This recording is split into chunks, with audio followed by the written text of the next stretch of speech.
युद्ध कांड का 84वां सर्ग, जिसमें विभीषण का श्री राम को इंद्रजीत की माया का रहस्य बताकर सीता के जीवित होने का विश्वास दिलाना और लक्ष्मण को सेना सहित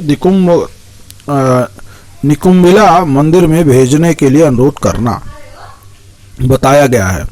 भातृभक्त लक्ष्मण जब श्री राम को इस प्रकार आश्वासन दे रहे थे, उसी समय विभीषण वानर सैनिकों को अपने स्थान पर स्थापित करके वहां आए।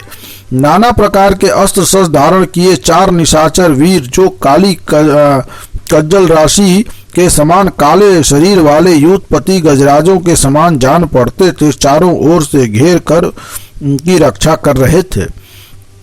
वहां आकर उन्होंने देखा महात्मा लक्ष्मण शोक से मग्न है तथा वानरों के नेत्रों से भी आंसू भरे हुए हैं। साथ ही इक्ष्वाकु कुल नंदन महात्मा श्री रघुनाथ जी पर भी उनकी दृष्टि पड़ी, जो मूर्छित लक्ष्मण के गोद में लेटे हुए थे।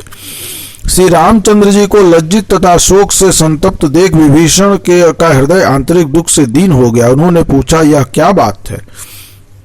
तब लक्ष्मण ने विभीषण के मुंह की ओर देखकर तथा सुग्रीव और दूसरे वानरों पर दृष्टिपात करके आंसू बहाते हुए मंद स्वर में कहा, सौम्य, हनुमान जी के मुंह से यह सुनकर के इंद्रजीत ने सीता जी को मार डाला, श्री रघुनाथ जी तत्काल मूर्छित हो गए हैं।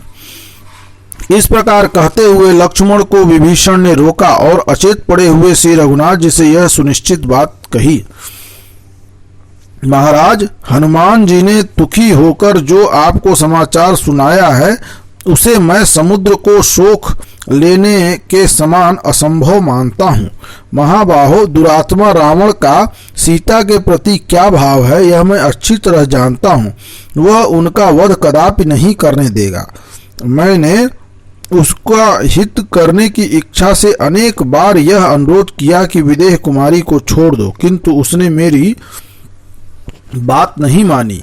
सीता को दूसरा कोई पुरुष साम दाम और भेद नीति के द्वारा भी नहीं देख सकता, फिर युद्ध के द्वारा कैसे देख सकता है? महाबाहो, राक्षस इंद्रजीत वानरों को मोह में डालकर चला गया है। जिसका उसने वध किया था वह मायामयी जानकी थी, ऐसा सुनिश्चित समझिए। वह इस समय निकुंभिला मंदिर में जाकर होम करेगा और जब होम करके लौटेगा उस समय उस रावण कुमार को संग्राम में परास्त करना इंद्र सहित संपूर्ण देवताओं के लिए भी कठिन होगा।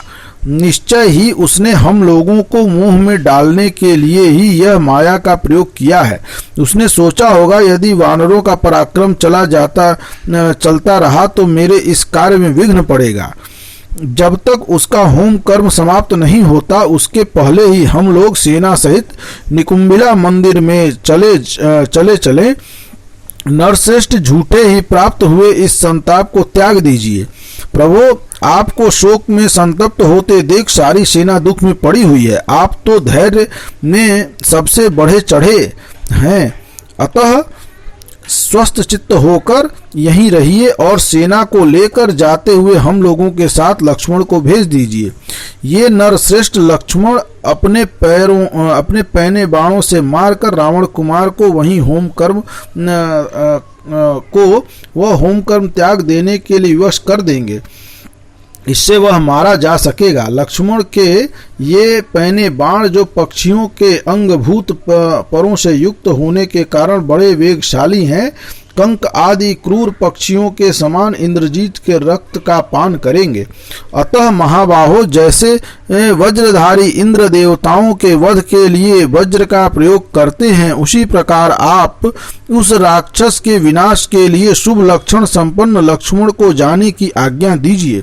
नरेश्वर, शत्रु का विनाश करने में अब यह कालक्षेप करना उचित नहीं है, इसलिए आप शत्रु वध के लिए उसी तरह लक्ष्मण को भेजिए जैसे देवद्रोही दैत्यों के विनाश के लिए देवराज इंद्र वज्र का प्रयोग करते हैं। वह राक्षस शिरोमणि इंद्रजीत जब अपना अनुष्ठान पूरा कर लेगा तब सम्रांगण में देवता और असुर भी उसे देख नहीं सकेंगे। अपना कर्म पूरा करके जब वह युद्ध की इच्छा से रणभूमि में खड़ा होगा उस समय देवताओं को भी अपने जीवन की रक्षा के विषय में महान संदेह होने लगेगा। इस प्रकार युद्ध कांड का यह 84वां सर्ग समाप्त हुआ। बोलिए राजा रामचंद्र की जय।